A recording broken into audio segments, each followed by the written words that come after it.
அனைவருக்கும் பள்ளிப்பாளையம் ஜோதிட வாசஸ்பதி ஜோதிட ஆச்சாரியா தனக்கோடியின் வணக்கம்.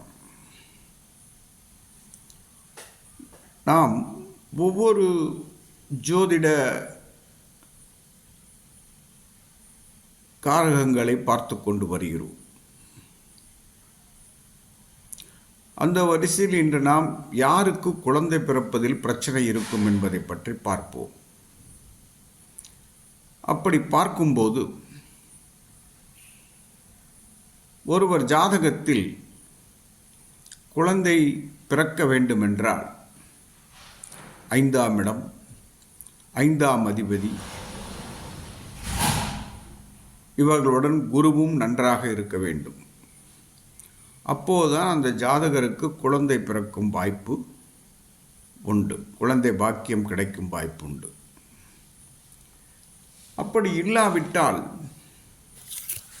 குழந்தை பிறப்பதில் பிரச்சனைகள் இருக்கும்.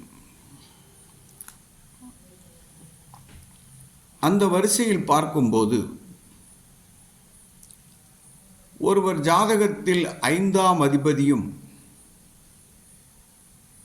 குருவும் கண்டாந்திர நட்சத்திர பாதத்தில் நின்றுவிட்டால் அந்த ஜாதகருக்கு குழந்தை பிறக்கும் வாய்ப்பே இல்லை.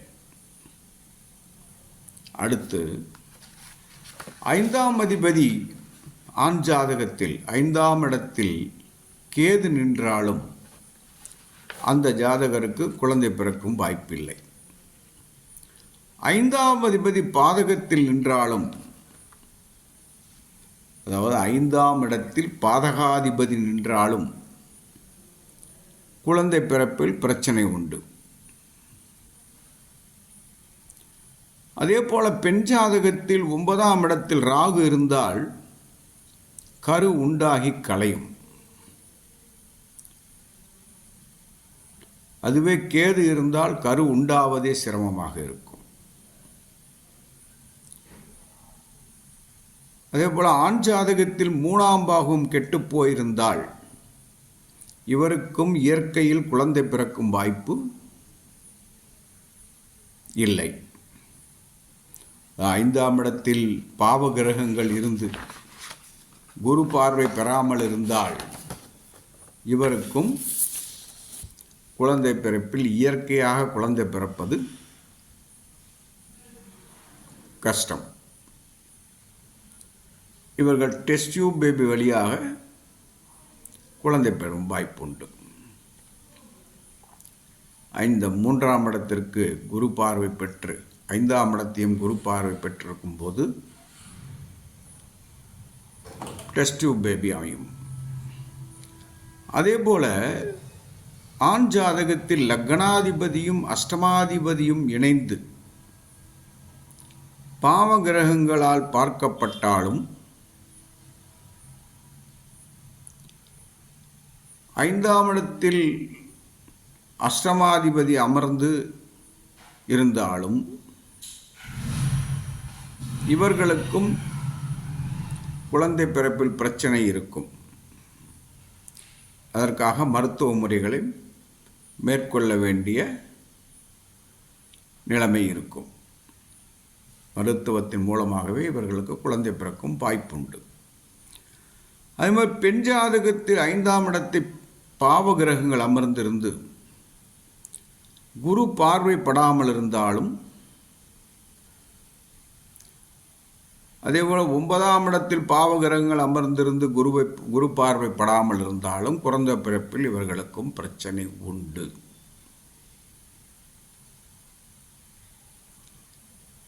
இந்த நிலையில் இவர்களுக்கு இயற்கையாகவோ செயற்கையாகவோ குழந்தை பிறக்கும் நிலை இல்லை, குழந்தை பாக்கியம் இல்லை என்றே சொல்லிவிடலாம். அதே போல 5இல் குரு அமர்ந்திருந்தாலும் ஜோதிட விதிப்படி இதை நாம் காரகோ பாவக நாஸ்தி என்று சொல்கிறோம். அப்போதும் இவர்களுக்கு குழந்தை பாக்கியம் இயற்கையாக இல்லை என்றே சொல்லலாம்.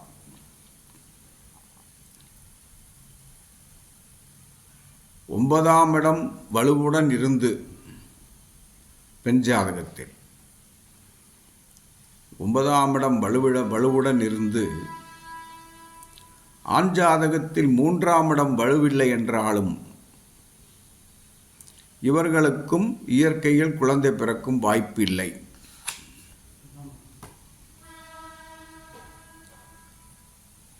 இவர்களும் டெஸ்ட் டியூபி மருத்துவம் மூலமாகவே குழந்தை பெற்றுக்கொள்ளும் வாய்ப்புண்டு. இப்போதும் குழந்தை பிறப்பு என்பதை குறிப்பாக ஆண் ஜாதகத்தில் பார்க்க வேண்டும்.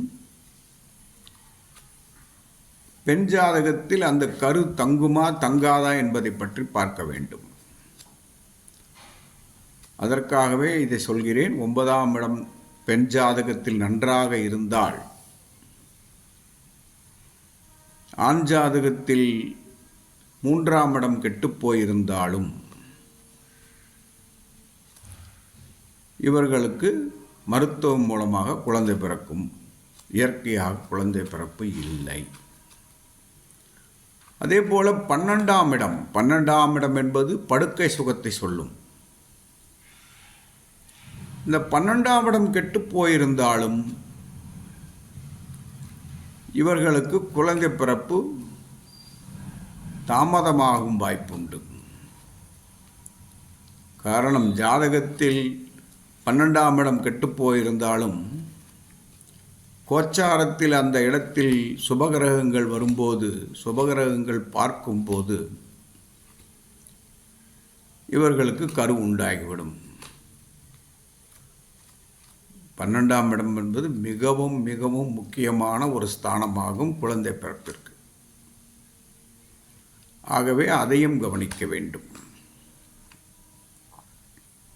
இப்படி சொன்னால் சொல்லிக்கொண்டே போகலாம்.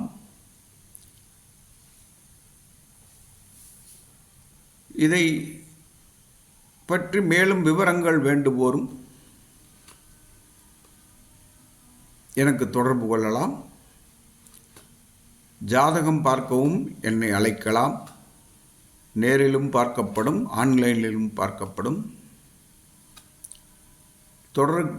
தொடர்புக்கு எனது ஃபோன் நம்பரை குறித்து கொள்ளுங்கள்.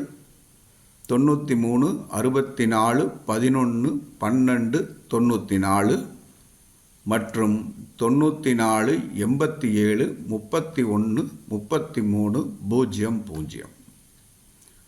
அதாவது 9364111294 மற்றும் 9487313300. இந்த நம்பர்களில் என்னை அழைக்கலாம். அப்பாயின்மெண்ட் உண்டு. அதற்கு தகுந்தாற்போல் உங்களுக்கு நேரம் கொடுக்கப்படும். அந்த நேரத்தில் உங்களுக்கு பலன் சொல்லப்படும். அனைவரும் வாழ்வில் சுகம் பெற அனைவரையும் வாழ்த்துகிறேன். வாழ்க வளமுடன். நன்றி, வணக்கம். பள்ளிப்பாளையம் தனக்கோடி.